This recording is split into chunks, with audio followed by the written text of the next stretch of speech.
Bem-vindos ao Relator Sombrio.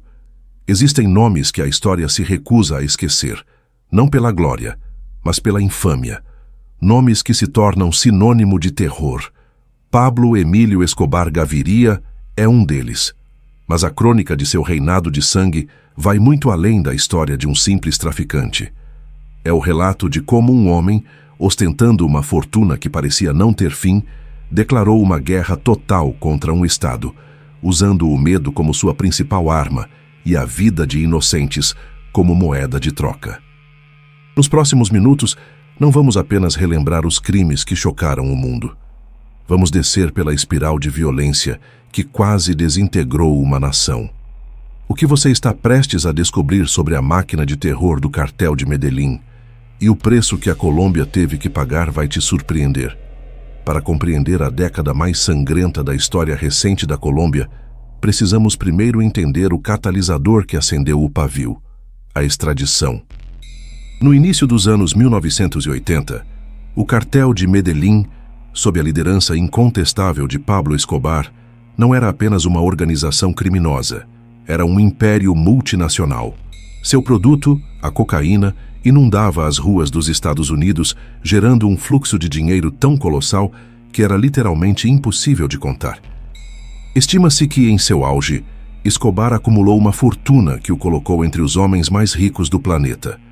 Um poder financeiro que lhe permitia comprar lealdades, corromper sistemas inteiros e manter um exército particular. Contudo, existia uma ameaça que nem todo o seu dinheiro poderia comprar: a justiça americana. O governo colombiano, pressionado pelos Estados Unidos em sua guerra às drogas, havia firmado um tratado de extradição. Este acordo significava que qualquer narcotraficante colombiano poderia ser enviado aos EMEA Cinecera para ser julgado e encarcerado em prisões de segurança máxima, longe de sua rede de influência, de seu luxo e de seu poder. Para homens acostumados a serem reis em sua própria terra, essa era uma perspectiva inaceitável, um destino pior que a própria morte. Foi então que a facção mais poderosa do narcotráfico se uniu sob um único nome e um único lema: os extraditáveis. Sua mensagem, liderada pela voz de Escobar, era brutalmente clara: preferimos uma tumba na Colômbia a uma cela nos Estados Unidos. Esta frase não era uma simples bravata, era um juramento de guerra. O narcotráfico deixou de ser um negócio clandestino para se tornar uma força insurgente. O objetivo não era mais apenas proteger as rotas da droga ou maximizar o lucro. O objetivo era dobrar o Estado colombiano, forçá-lo a se ajoelhar e a revogar a lei de extradição a qualquer custo. O método para alcançar isso seria o terrorismo. A violência não seria mais um mero instrumento para eliminar rivais. Ela se tornaria uma linguagem política, uma estratégia de coerção indiscriminada que transformaria as cidades colombianas em campos de batalha e seus cidadãos em reféns. A transição do narcotráfico para o narcoterrorismo não foi uma evolução, foi uma declaração de guerra total contra a própria sociedade.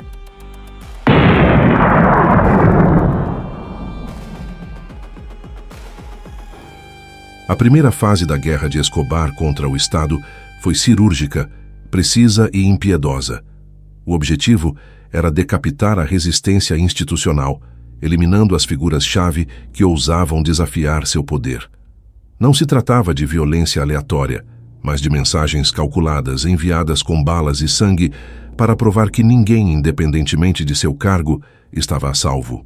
O primeiro golpe, aquele que marcou um antes e um depois, foi direcionado ao coração do poder executivo. Rodrigo Lara Bonilla, o ministro da Justiça do presidente Belisário Betancur, havia se tornado a pedra no sapato de Escobar. Lara não era apenas um político, era um homem corajoso que, de sua posição, denunciou publicamente a infiltração do dinheiro do narcotráfico na política, nos esportes e na sociedade colombiana. Foi ele quem expôs a cadeira de Escobar no Congresso, humilhando-o publicamente e cassando sua imunidade parlamentar. Para Escobar, isso foi uma afronta pessoal, uma declaração de guerra que não poderia ficar sem resposta. Em 30 de abril de 1984, a resposta veio. Enquanto o ministro Lara Bonilla se deslocava em seu Mercedes-Benz branco por uma avenida ao norte de Bogotá, 2 sicários em uma motocicleta se aproximaram do veículo. O atirador, Byron Velasquez, vulgo Quesito, sacou uma submetralhadora e disparou uma rajada que atravessou o vidro não blindado do carro. 14 impactos de bala ceifaram a vida do ministro instantaneamente. Sua morte não foi apenas o assassinato de um homem, foi o assassinato de um símbolo. O cartel havia provado que podia atingir o mais alto escalão do governo. A mensagem era clara: ou se submetiam ou seriam eliminados. A morte de Lara Bonilla foi o ponto de não retorno. O governo, chocado e ultrajado, declarou o estado de sítio e aprovou a lei de extradição por decreto. A guerra havia começado oficialmente.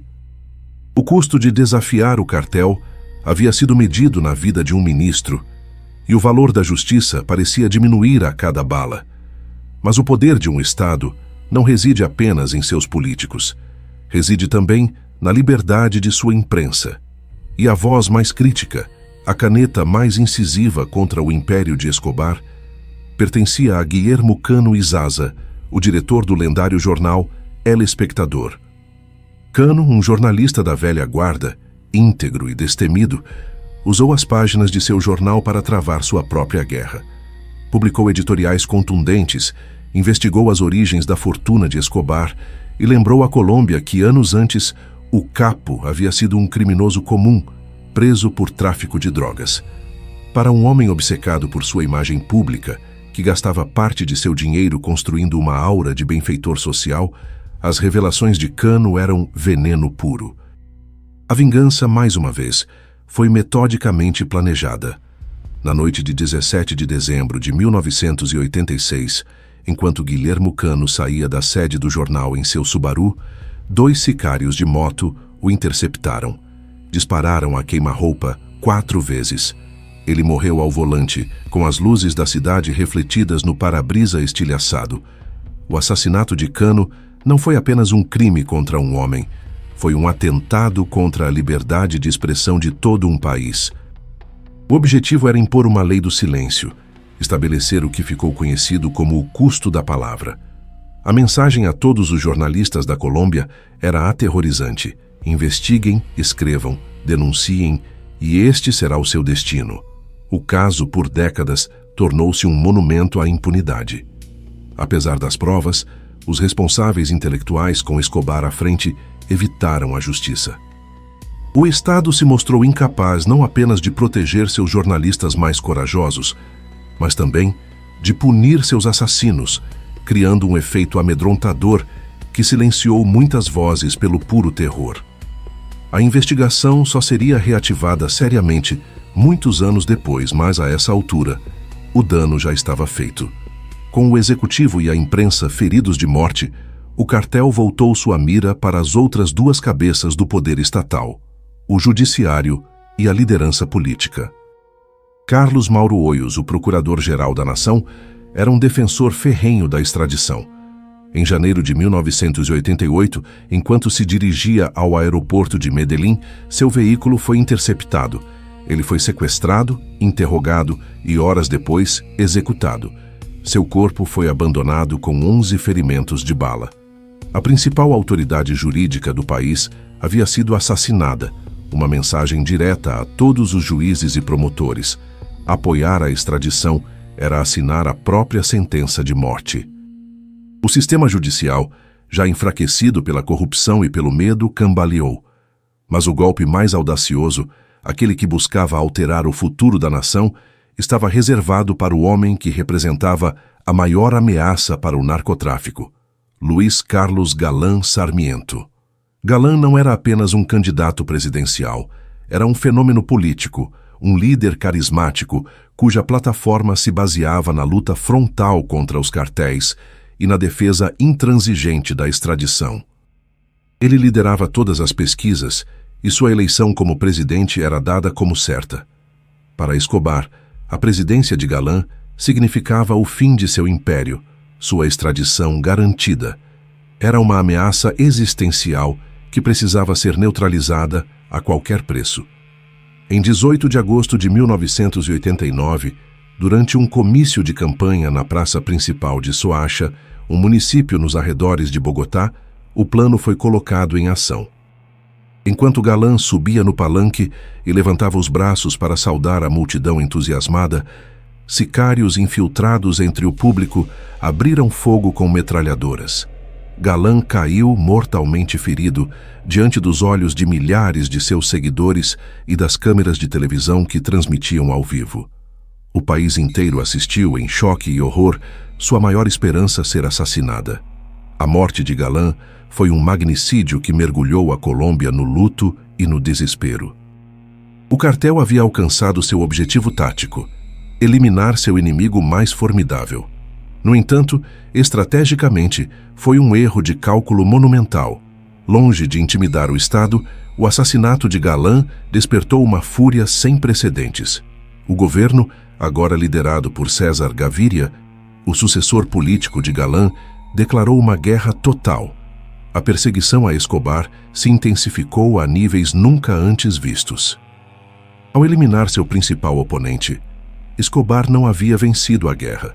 Sem saber, ele havia assinado sua própria condenação e empurrado o Estado para um ponto sem volta, desencadeando uma nova fase de violência, uma muito mais sombria, indiscriminada e aterrorizante. Se você acha que eliminar os homens mais poderosos do país foi o limite da crueldade do cartel, você está enganado. O que veio a seguir foi a descida ao inferno do terrorismo em massa, onde as vítimas não tinham mais nome ou cargo, apenas números em uma guerra insana. Fique com a gente no O Relator Sombrio para testemunhar o verdadeiro clímax desta história.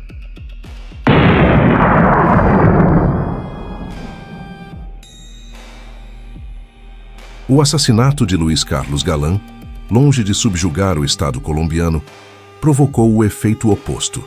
O governo, sob a liderança do novo candidato e futuro presidente César Gaviria, um homem que herdou a bandeira de Galán, recusou-se a ceder. A resposta foi uma ofensiva militar e policial sem precedentes. Laboratórios de cocaína foram destruídos, propriedades dos traficantes foram invadidas e as extradições se aceleraram. A fortuna de Escobar começava a ser ameaçada e sua liberdade cerceada. A reação do cartel foi escalar a violência a um nível inimaginável. Se os ataques seletivos não funcionaram, então o terror se tornaria indiscriminado. O objetivo não seria mais eliminar uma pessoa, mas aterrorizar toda uma sociedade. O ano de 1989 se tornaria o epicentro dessa estratégia de terra arrasada. O novo alvo principal do cartel tinha nome e sobrenome: César Gaviria. Se não puderam parar a ideologia matando Galán, então matariam seu herdeiro. A inteligência do cartel descobriu que Gaviria planejava pegar o voo 203 da Avianca em 27 de novembro de 1989, na rota de Bogotá para Cali. A ordem de Escobar foi categórica: derrubar aquele avião. Não importava o custo em vidas inocentes. O único objetivo era eliminar o candidato presidencial. A operação foi de uma crueldade e sofisticação diabólicas. O cartel recrutou um jovem, Alberto Prieto, que foi enganado. Fizeram-no acreditar que sua missão era embarcar no avião e ativar um gravador para registrar a conversa de supostos informantes que também estariam a bordo. Garantiram-lhe que o dispositivo era inofensivo. O que Prieto não sabia era que o gravador era, na verdade, uma potente bomba plástica. Seguindo as instruções, assim que o Boeing 727 atingiu 10.000 pés de altitude, 5 minutos após decolar do aeroporto El Dorado, Prieto ativou o dispositivo que carregava em sua maleta. A explosão foi catastrófica. A bomba, estrategicamente posicionada sobre o tanque de combustível central da asa direita, desencadeou uma reação em cadeia que partiu o avião em dois em pleno voo. Os destroços da aeronave, envoltos em chamas, caíram sobre as colinas do município de Soacha, o mesmo lugar onde Galán havia sido assassinado apenas 3 meses antes. As 107 pessoas a bordo, 101 passageiros e 6 tripulantes morreram instantaneamente. A chuva de escombros e corpos carbonizados matou outras 3 pessoas em solo. O saldo total foi de 110 vidas perdidas em um instante de terror absoluto. Mas o plano de Escobar falhou em seu objetivo principal. Devido a um aviso de sua equipe de segurança, César Gaviria cancelou sua viagem no último minuto e nunca embarcou no avião. O cartel havia massacrado 110 inocentes em uma tentativa fracassada de matar um único homem. A notícia chocou o mundo. Entre as vítimas havia 2 cidadãos americanos, o que provocou o envolvimento direto do governo de George H.W. Bush. Washington ofereceu toda a sua capacidade de inteligência e recursos para caçar Escobar. O atentado do voo 203 foi declarado anos depois como um crime contra a humanidade. Dandeny Munhoz Mosquera, vulgo La Kika, um dos chefes de sicários do cartel, foi capturado e condenado nos Estados Unidos a 10 penas de prisão perpétua por seu envolvimento no planejamento do ataque. O atentado aéreo não apenas demonstrou a capacidade destrutiva do cartel, mas também seu total desprezo pela vida humana. O valor de uma vida para eles era 0 se estivesse no caminho de seu dinheiro e poder. Apenas 9 dias após o massacre do avião, quando o país ainda estava de luto e em estado de choque, Escobar ordenou um golpe ainda mais devastador. O alvo desta vez era a direção do Departamento Administrativo de Segurança, DAS, a principal agência de inteligência da Colômbia, o equivalente ao FBI. Seu diretor, o general Miguel Maza Marques, era outro dos inimigos jurados de Escobar, o homem que liderava a caçada contra ele. O plano era explodi-lo em pedaços, junto com a instituição que ele representava. Na manhã de 6 de dezembro de 1989, às 7h33, um ônibus carregado com uma quantidade descomunal de dinamite, estimada em mais de 500 quilos, foi estacionado em frente ao prédio principal do DAS em Bogotá. O veículo foi detonado com uma precisão letal. A explosão foi apocalíptica. Uma cratera de vários metros de profundidade se abriu na rua, e o edifício de 9 andares do DAS foi estraçalhado, sua fachada de tijolos arrancada, deixando uma imagem fantasmagórica de escritórios e corredores expostos ao ar. A onda de choque foi tão poderosa que destruiu ou danificou mais de 500 edifícios em um raio de 3 quilômetros. Janelas de bairros inteiros estouraram e a cidade mergulhou no caos e no pânico. O saldo humano foi assustador. 63 pessoas morreram, a maioria funcionários do DAS e civis que passavam pela área em 1 hora de tráfego intenso. Mais de 600 pessoas ficaram feridas, muitas delas mutiladas para o resto da vida. Milagrosamente, o alvo principal, o general Maza Marques, sobreviveu. Ele estava em seu escritório, que era blindado, e a estrutura resistiu ao impacto. Mas a mensagem do cartel ressoou com a força de 1000 toneladas de dinamite. Eles haviam atacado o coração da inteligência estatal na capital do país. Haviam provado que não havia lugar seguro, que sua capacidade de destruição era ilimitada e que estavam dispostos a transformar a guerra em um banho de sangue em grande escala. A rápida sucessão desses 2 mega-atentados, o do avião e o do prédio do DAS, foi uma estratégia de choque e pavor. Escobar transformou as regras do conflito. Não era mais uma guerra de guerrilhas contra a polícia nas comunas de Medellín. Era uma campanha de terrorismo urbano completa, usando a população civil como escudo humano e instrumento de pressão política. O objetivo era paralisar o governo, quebrar o moral da nação e forçar uma negociação. O custo financeiro da reconstrução e o custo emocional da perda eram as armas que Escobar empunhava para que o Estado finalmente cedesse à sua principal demanda: o fim da extradição.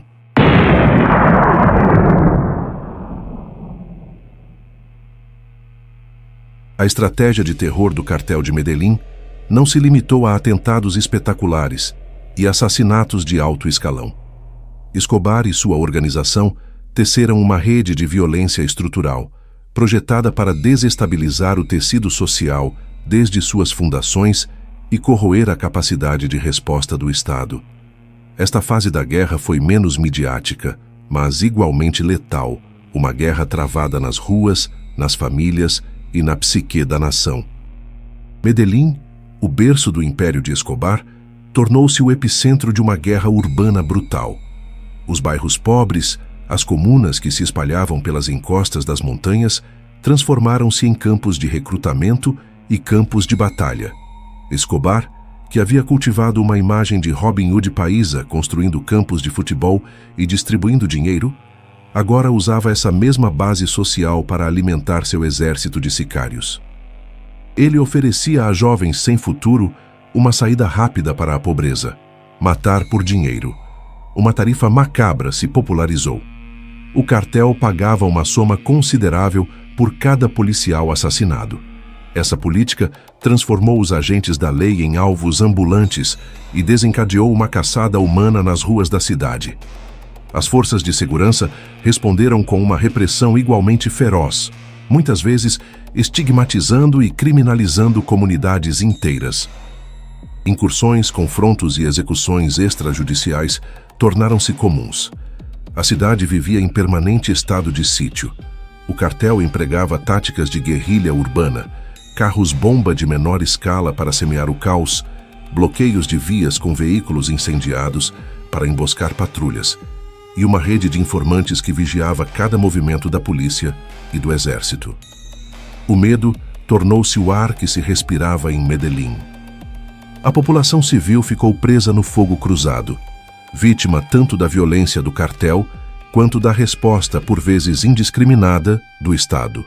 O conflito armado que tradicionalmente ocorria nas zonas rurais havia se urbanizado, e o narcoterrorismo atuava como um catalisador que fundia o crime comum com a insurgência urbana. O custo social foi incalculável, deixando cicatrizes que a cidade levaria décadas para curar. Paralelamente à guerra nas ruas, os extraditáveis aperfeiçoaram outra de suas táticas mais cruéis: o sequestro político. O objetivo não era obter um resgate econômico. O dinheiro eles já tinham de sobra.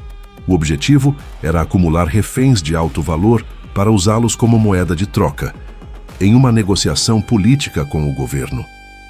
Entre 1990 e 1991, o cartel sequestrou um grupo de figuras proeminentes, incluindo jornalistas de renome como Diana Turbay, filha do ex-presidente Júlio César Turbay, e Francisco Santos, que mais tarde se tornaria vice-presidente da Colômbia, além de familiares de importantes políticos. Esses sequestros eram uma forma de terror psicológico em grande escala. Cada refém era uma carta no baralho de negociação de Escobar. As famílias viviam em angústia constante, e o governo enfrentava um dilema insuportável: negociar com terroristas para salvar vidas ou manter uma posição firme e arriscar a execução dos reféns. Diana Turbay, infelizmente, morreu durante uma confusa operação de resgate. Sua morte e a de outros sequestrados demonstraram a crueldade de uma estratégia que instrumentalizava a vida humana para fins políticos. Dentro dessa tática, o cartel explorou uma das dimensões mais perversas da violência: a violência de gênero como arma de guerra. Eles não se limitavam a sequestrar as figuras políticas. Muitas vezes, o alvo eram suas esposas, filhas ou irmãs. O propósito era desmoralizar o inimigo, atacando o que consideravam sua honra. O corpo da mulher era transformado em um território de batalha, um objeto para demonstrar poder e humilhar o adversário masculino.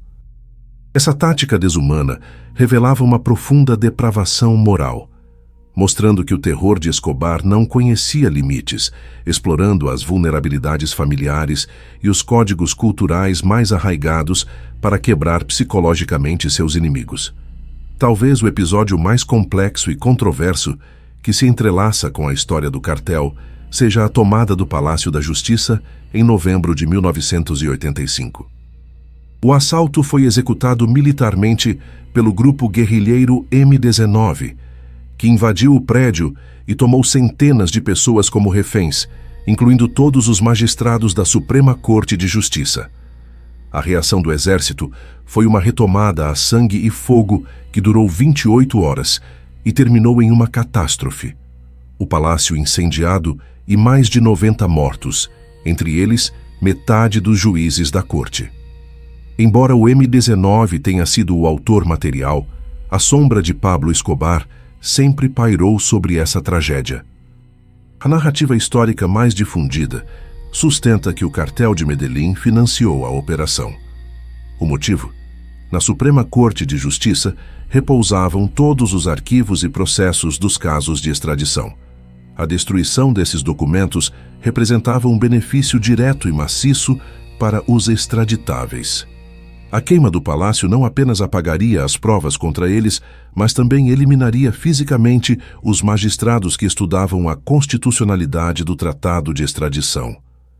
Embora fontes mais recentes e alguns protagonistas da época tenham questionado o nível de envolvimento direto de Escobar no massacre, o evento ilustra perfeitamente o ecossistema criminoso da época.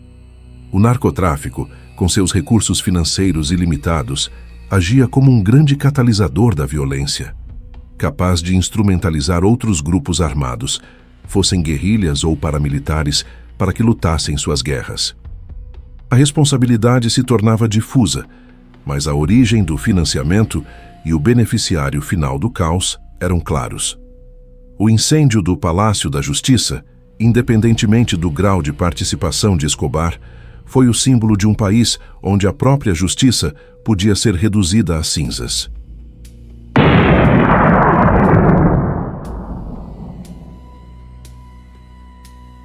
O nível de terror desencadeado por Escobar finalmente levou o Estado colombiano a uma encruzilhada.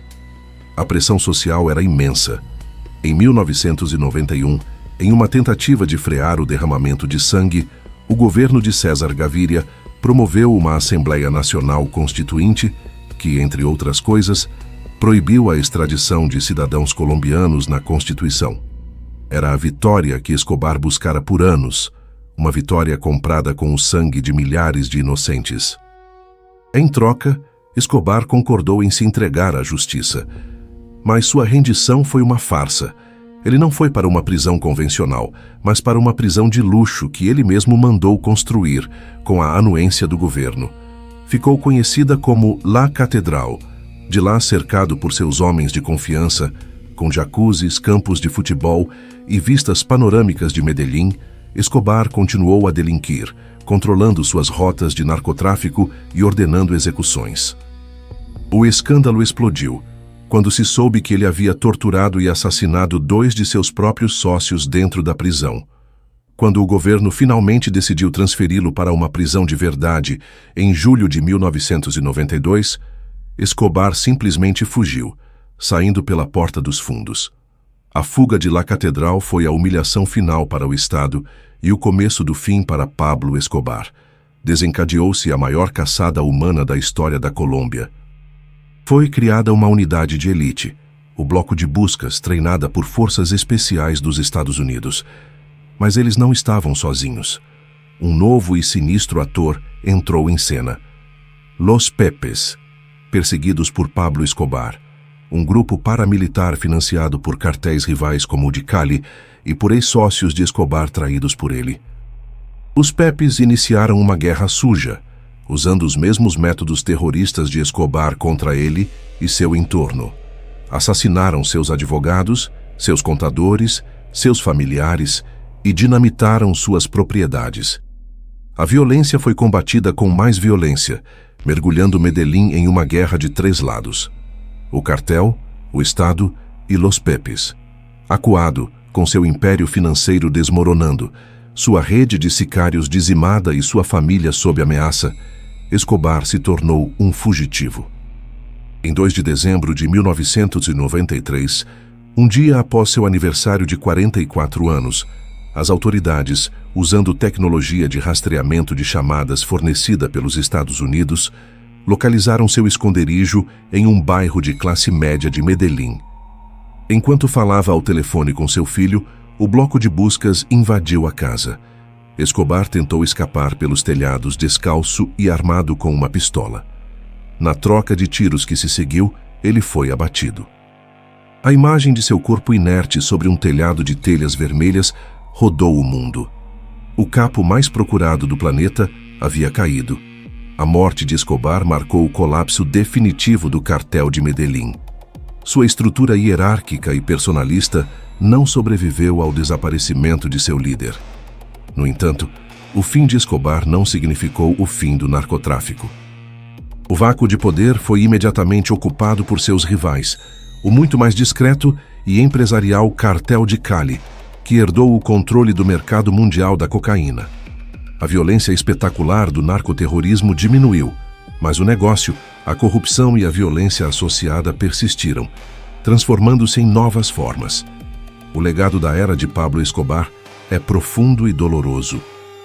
A cidade de Medellín, em particular, ficou marcada por uma guerra urbana que deixou milhares de vítimas e uma geração de jovens perdida na violência.